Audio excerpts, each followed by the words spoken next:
할렐루야. 아멘. 오늘도 이렇게 말씀의 자리로, 하나님 은혜의 자리로 나오신 우리 모든 성도님들을 진심으로 축복합니다. 오늘도 하나님께서 주님의 그 마음의 뜻을 알려주시기를 축복합니다. 어느 교회에 거의 모든 예배에 빠지지 않고 꾸준히 나와서 항상 이제 자신이 앉는 자리에 앉아서 열심히 기도하시던 성도님이 있었습니다. 그런데 어느샌가 보이지 않았고 몇 달이 지나도록 예배를 나오지 않게 된 것이죠.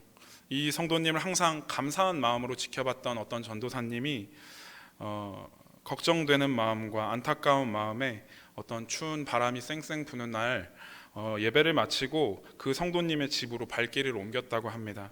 집에 도착해 보니 그 성도님은 어디 몸이 아픈 것도 아니고 그저 벽난로 앞에 앉아서 쉬고 있었어요. 근데 그 성도님은 전도사님이 자신의 집에 찾아오자 깜짝 놀랐고, 전도사님이 이제 왜 교회 안 나오냐고 퇴근하실 것을 이제 조금 생각하고, 전도사님은 아무 말도 안 했는데 괜히 혼자 주눅 들어가지고 이렇게 앉아 있는데, 벽난로 앞에 앉아서 잠시 동안 침묵하던 전도사님은 집게를 들어 활활 타오르던 숯불 속에서 숯 하나를 꺼내서 바닥에 놓았다고 합니다. 활활 타오르던 숯은 시간이 지나자 점점 사그라들었고 결국에는 차갑게 식어버렸습니다. 이 모습을 유심히 지켜보던 성도님은 전도사님에게 오늘 저녁부터 다시 기도에 참석하겠다, 예배에 참석하겠다고 말했다고 합니다. 전도사님은 이 성도님에게 무슨 말이 하고 싶었던 걸까요? 그것은 숯이 다른 장작과 함께 타오를 때는 그 불을 오래 유지하지만 혼자 떨어져 있으면 금방 식어버리듯이, 그리스도인이 다른 성도님들과 함께 예배에 나와서 같이 기도할 때는 그 마음의 불이 활활 타오르지만 하루 이틀 나오지 않고 떨어져 있으면 처음에는 타는 것 같아도 결국에는 그 불이, 그 기도의 열정, 하나님을 향한 열망이 금세 식어버린다는 것을 그 행동으로 알려줬던 것이죠.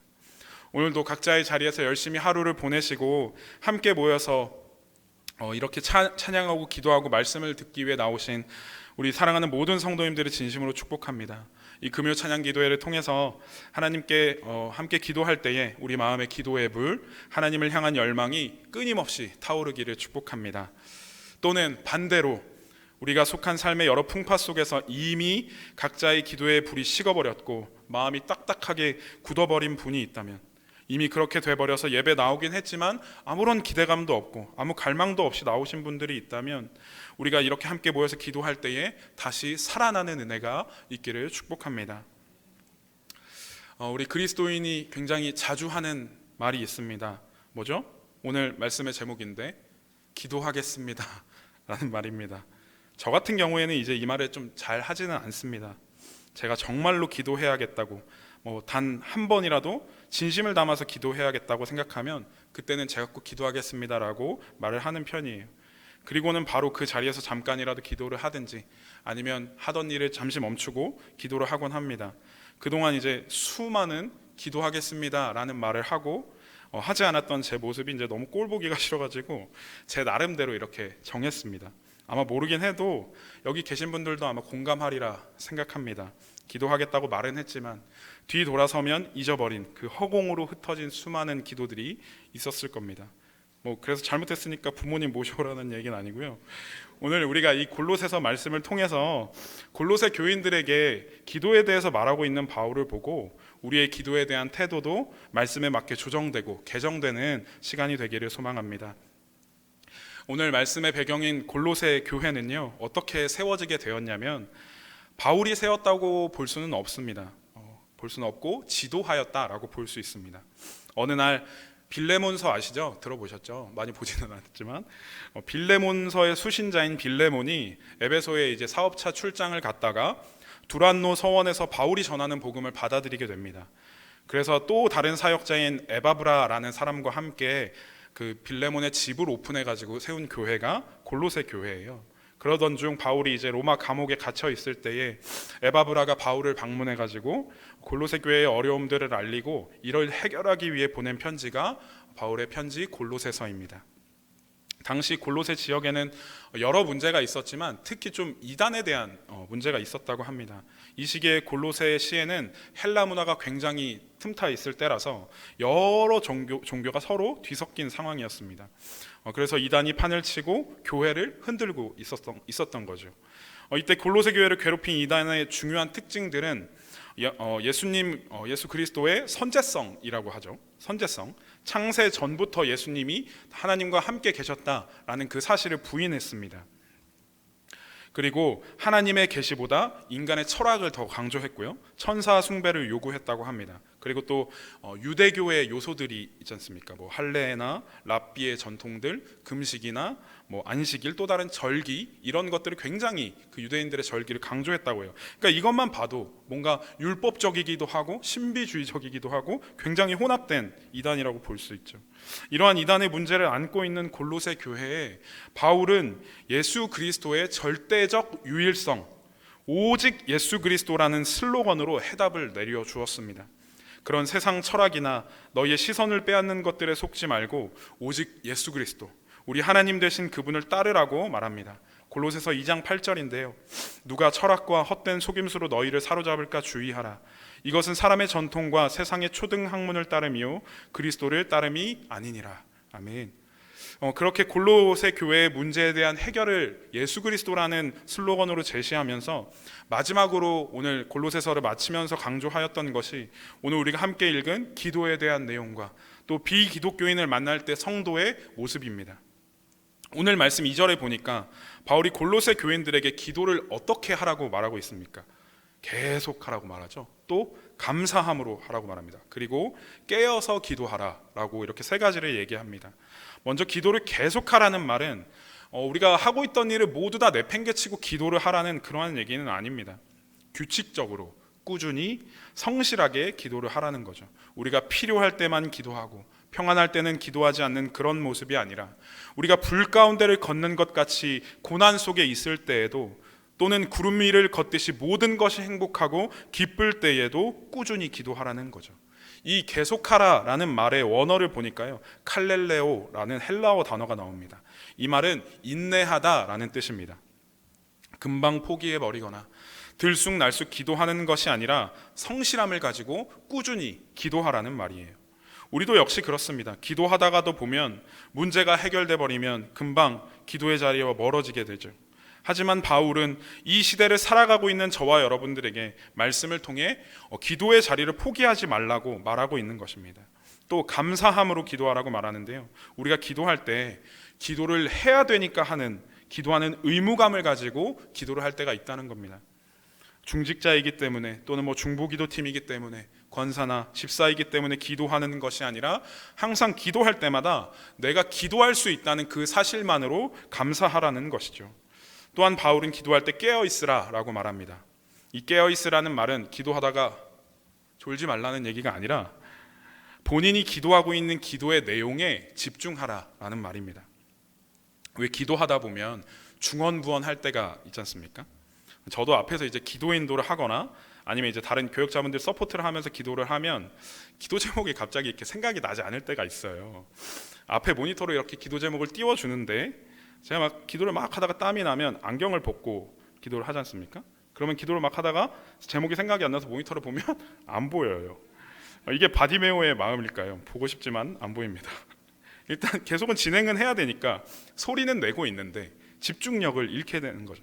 그러다 보면 했던 얘기를 또 하게 되거나 물론 기도를 반복하는 게 나쁘다는 것은 아니지만 1번에서 2번으로 넘어갔는데 다시 1번을 하거나 말이 헛나오거나 그야말로 중언부언하는 말이죠. 그러지 않도록 정신을 차리고 내가 무엇을 위해 기도하는지 집중하라는 말이 깨어있으라는 말입니다. 기도하다 보면 여러 요인들로 신경이 뺏기게 됩니다.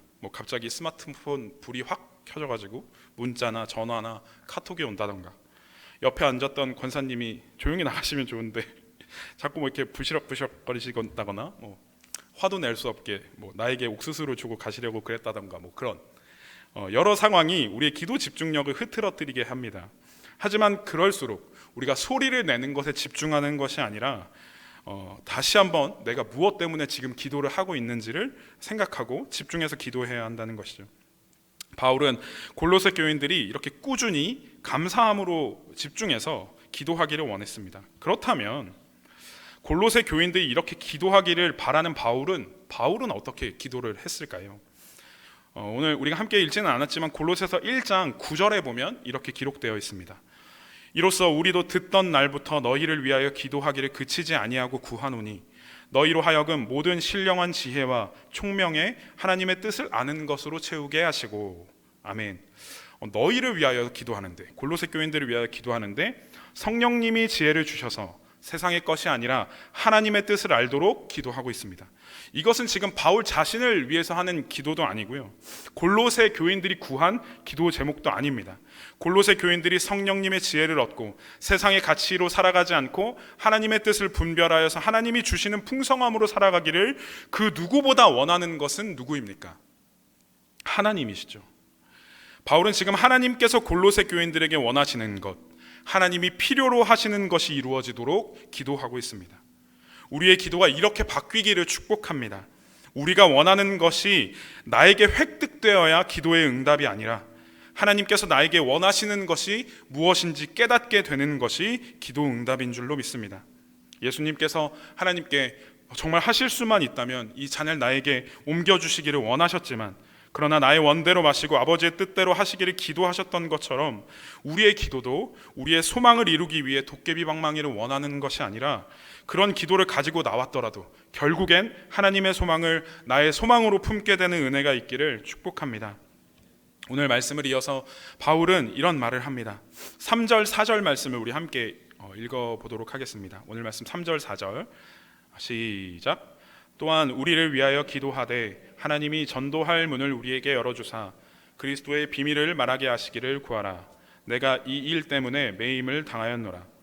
그리하면 내가 마땅히 할 말로써 이 비밀을 나타내리라. 아멘. 이 내용을 보면요, 바울이 지금 골로새 교인들에게 무엇을 부탁하고 있습니까? 중보기도를 부탁하고 있는 것입니다. 이제 중보라는 말은 오직 예수님만 하나님과 우리 사이를 중보할 수 있다라고 해서 되도록이면 다른 말로 바꿔 사용하라고 말은 하지만, 사실 우리가 예수님을 대신할 수 있어서 중보라는 말을 쓰는 것은 아니잖아요. 그래서 남을 위해 기도하는 것을 중보라고 말을 하죠. 바울은 그 중보 기도를 골로새 교인들에게 부탁했습니다. 맡겼습니다. 사실 이 중보 기도는 아무나 할 수가 없습니다. 누군가를 위해서, 그 사람이 정말로 어떻게 되기를 원하는 마음으로 하나님께 예수님의 이름으로 성령님을 통해서 기도한다라는 것은 정말 얼마나 큰 축복인지 모릅니다. 이것은 하나님의 자녀만이 할 수 있는 것이죠. 아무나 할 수 없는 일을 하나님의 은혜로 할 수 있다는 것이 아까 말했던 감사함으로 기도할 근거가 되는 것입니다. 삼일교회 송태근 목사님은 이렇게 말씀하시더라고요. 중보기도는 의무가 아니라 특권이다. 우리도 함께 따라서 한번 고백해 볼까요? 중보기도는 의무가 아니라 특권이다. 아멘. 바울은 이제 골로새 교인들에게 기도의 어떤 짐을 떠넘긴 것이 아니라 다른 이들을 위해서 기도할 특권을 준 것입니다. 제가 이렇게 교회 사무실에 앉아 있다 보면 이런 통화하는 소리가 여러 번 들립니다. 어떤 소리냐면, 예 집사님 진 목사입니다. 예 권사님 진 목사입니다. 이게 무슨 소리인지 아세요? 우리 교회 진 목사님께서 수예배나 오후 예배 대표 기도자를 찾는 소리입니다. 이러이러해서 안 된다는 거절을 여러 번 당하시고 결국 매번 하시는 집사님 권사님까지 도달하는 후에야 통화가 끝이 나더라고요. 제가 참 그 모습을 보면서 매번 저렇게 웃으시면서 통화하기도 힘드시겠다라고 그런 생각을 했었습니다. 사랑하는 여러분, 대표 기도도 중보 기도죠. 초대교회 때 행했던 대표 기도의 방식 중 하나가 콜렉트 기도라는 방식이 있었습니다. 콜렉트, 수집한다라는 뜻이죠. 이 자리에 모인 모든 성도들의 기도하는 마음을 모아서 하나님 앞에 대표로 올려드리는 기도입니다. 기도회를 할 때도 마찬가지지만 특히 대표 기도를 할 때 우리 위임 목사님을 위해서, 또 우리 교역자들을 위해서, 재직들, 찬양대, 몸이 아픈 자들을 위해서, 또 지역과 우리나라와 세계 선교지를 위해서 기도하지 않습니까? 그 기도의 자리가 의무감으로 하는 것이 아닌 하나님이 주신 특권의 자리인 것을 여러분 믿으시기 바랍니다. 아무나 대표로 기도하기 시키지 않죠. 시킬만 하니까 시키는 겁니다. 제가 건방지게 참견해서 죄송합니다만 한 번에 오케이 좀 해주세요, 여러분. 다른 이들을 위해서, 다른 이들의 마음을 모아서 대표로 기도할 수 있는 그 특권을 감사함으로 누리시기를 바랍니다. 아무나 남을 위해 기도할 수 없습니다. 그리스도인인 우리나 되니까 그 특권을 누릴 수가 있는 것이죠. 기도할 수 있는 것이 정말 큰 복인 것을 믿으시기 바랍니다. 우리 앞뒤 옆 사람과 이렇게 고백했으면 좋겠습니다. 기도할 수 있어서 감사합니다. 아멘. 그렇습니다. 또한 바울은 특별히 사역자들을 위해서 기도를 부탁하고 있습니다. 3절에 우리를 위해라고 써 있는데요. 여기서 우리는 바울 자신을 포함한 함께 동역하는 1장 1절에 나온 디모데와 골로새 교회 사역자 에바브라입니다. 항상 우리 성도님들도 기도하실 때마다 우리 사역자들을 위해서 기도해 주시는 모든 성도님들께 진심으로 감사드립니다. 항상 힘이 됩니다. 우리가 계단을 오를 때 좀 힘들잖아요. 많이 올라가면. 그런데 좀 웃기지만 계단을 오를 때 이렇게 한쪽 엉덩이를 들어주면 조금 수월하다고 합니다. 이 말씀을 들은 누군가가 내 앞에서 계단을 올라가는데 엉덩이 잡는 것을 본다면 그것은 긁는 것이 아니라 전도사 말이 진짠가 한번 확인해 보는 겁니다. 오해하지 마세요. 아무튼 사역자들이 하나님이 맡기신 사명을 감사함으로 이렇게 사역을 하지만 때로는 조금은 힘들 때가 또 있습니다. 우리 성도 여러분이 기도해 주시는 그 기도에 정말로 많은 힘을 얻습니다. 때때로 감자도 삶아 주시고 옥수수도 쪄 주시고 전도 부쳐 주시고 하지만 그런 것만이 힘이 되는 것이 아니라 말없이 기도해 주시는 그 기도에 등을 이렇게 받쳐주는 것처럼 이렇게 든든해집니다. 말씀을 보니까 그러면서 바울은 무엇을 위해 기도하기를 원하냐면 지금 바울이 복음을 전하다가 로마의 그 감옥에 갇힌 상황에서 풀려나서 다시 복음을 전할 길이 열리기를 위해 기도해달라고 말합니다. 이 말씀을 보면 마치 바울이 감옥 생활이 힘들어가지고 풀려나도록 기도하기를 부탁한다고 생각할 수도 있지만 이것은 자신의 신변을 위해서가 아니라 하나님의 복음의 비밀을 더욱 전하기 위해서 기도를 부탁하고 있는 것이죠. 하나님이 맡기신 비단 목사님들이나 전도사님들 뿐만 아니라 교회와 하나님 나라를 위해서 헌신하는 모든 사역자들을 위해서 좀 기도해 주시기를 소망합니다. 제가 여기 있는 제가 이제 돈을 잘 벌기 위해서라든지 제가 유명해져서 큰 교회에서 떵떵거리는 사역자가 되기 위해서가 아니라 저를 통해서 또는 많은 사역자분들을 통해서 하나님의 복음이 더욱더 온전하게 전해지기 위해서 기도해 주셨으면 좋겠습니다. 여러분 이 시간 진심을 담아서 저를 따라해 고백해 보시기를 바랍니다. 이렇게 고백해 보겠습니다. 기도하겠습니다. 기도하겠습니다. 아멘. 서두에 말씀드렸듯이 저는 웬만하면 누구를 위해서 기도하겠다는 말을 잘 안 하는 것 같습니다. 그러나 지금 여러분이 여러분들의 입술로 진심으로 고백하셨듯이 저도 기도하겠습니다. 우리가 함께 고백한 이 고백이 우리의 삶을 통해 나타나기를 축복합니다. 마지막으로 바울은 골로새 교인들에게 그렇게 기도하기를 부탁하고 교회에 모여서 기도하는 것뿐만 아니라 교회 밖에서의 삶도 당부하고 있습니다. 오늘 말씀 5절 6절 말씀을 제가 표준 세번역 성경으로 읽어드리겠습니다. 외부 사람들에게는 지혜롭게 대하고 때를 선용하십시오. 여러분은 언제나 소금으로 맛을 내는 것과 같이 은혜가 넘치게 말을 하십시오. 여러분은 묻는 이들에게 적절한 대답을 할 줄 알아야 합니다. 아멘. 말씀드렸듯이 여기서 말하는 외인, 외부 사람들은 비기독교인들을 얘기합니다. 외부 사람들에게 지혜롭게 대하라는 말은 그리스도인들의 경거망동으로 인해서 비그리스도인들에게 비난을 사지 않도록 주의 깊게 행동하라는 권면입니다. 기도 열심히 하고 성전을 나가자마자 기도하던 그 고귀한 입술로 남을 헐뜯거나 또는 불평하거나 하면서 기도의 불을 한 번에 꺼뜨리지 마시고 우리가 만나는 사람마다 우리를 통해 오직 예수 그리스도, 예수님의 향기를 맡게 된다면 정말로 좋을 것 같습니다. 말씀을 마무리하겠습니다. 사랑하는 이 자리에 계신 모든 성도님 여러분, 여러분의 인생에서 기도가 차지하는 시간이 꾸준히 지속적으로 존재하기를 소망합니다. 하나님이 우리를 향해 언제나 늘 성실하셨듯이 우리의 삶 속에서 하나님을 향한 성실한 기도의 자리가 확보되기를 축복합니다. 또한 우리가 기도를 통해서 하나님의 마음을 알게 되고 하나님께서 이 세상을 향해 필요로 하시는 것이 나의 필요가 되어서 내가 기도할 제목으로 기도의 불이 타오르는 저와 여러분들이 되기를 축복합니다. 저와 여러분들의 삶은 기도하는 자라는 증거가 나타나는 삶이 되기를 진심으로 축복합니다. 함께 기도하겠습니다. 하나님 아버지 참 감사합니다. 하나님 오늘은 말씀을 통하여서 하나님 우리에게 기도에 대해 말씀하여 주시니 너무나도 감사드립니다. 하나님 아버지 우리가 너무나도 필요할 때에 우리가 너무 고통스러울 때만 주님을 찾고 우리의 삶은 평안하면 주님을 찾지 않았습니다. 하나님, 그러한 삶 가운데 오늘 말씀을 통하여 우리에게 말씀하여 주시고 주님의 뜻을 알려주셨던 것처럼 하나님, 우리의 삶에 언제나 기도할 수 있도록, 언제나 기도의 자리를 마련할 수 있도록 하나님 아버지 인도하여 주시옵소서. 하나님, 우리의 기도를 통해서 더욱더 하나님의 마음을 알게 하여 주시고 더욱더 하나님의 뜻이 나의 비전이 되어 내가 그 주님의 비전을 이루며 살아가는 우리 작전중앙교회와 모든 성도님들 될 수 있도록 하나님 인도하여 주시옵소서. 감사드립니다. 예수님의 이름으로 기도드렸습니다. 아멘. 함께